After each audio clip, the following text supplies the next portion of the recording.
સિદ્ધપુર ખાતે માતૃવંદના કાર્યક્રમનો શુભારંભ. સુપ્રસિદ્ધ ગાયિકા ફરીદા મીરના સુરમાં રંગાયું સિદ્ધપુર શહેર.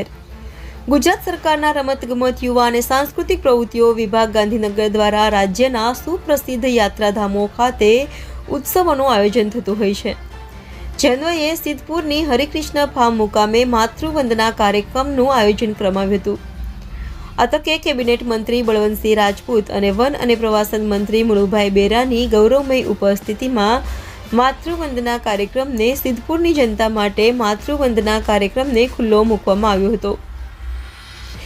આજરોજ આયોજિત માતૃવંદના કાર્યક્રમમાં પાટણ જિલ્લા પંચાયતના પ્રમુખ હેતલબેન ઠાકોર, સિદ્ધપુર નગરપાલિકાના પ્રમુખ અનિતાબેન પટેલ, જિલ્લા કલેક્ટર અરવિંદ વિજયન, નિવાસી અધિક કલેક્ટર BS પટેલ, પૂર્વ પાટણ જિલ્લા પંચાયત પ્રમુખ ભાનુમતીબેન મકવાણા, સંગઠનના હોદ્દેદારો ડોક્ટર દશરથજી ઠાકોર, શંભુભાઈ દેસાઈ, વિક્રમસિંહ ઠાકોર, APMC ચેરમેન વિષ્ણુભાઈ, સિદ્ધપુર પ્રાંત અધિકારી, સિદ્ધપુર મામલતદાર, રમતગમતના અધિકારીઓ તેમજ કર્મચારીઓ સહિત સંગઠનના હોદ્દેદારો અને બહોળી સંખ્યામાં સિદ્ધપુરની જનતા ઉપસ્થિત રહી હતી.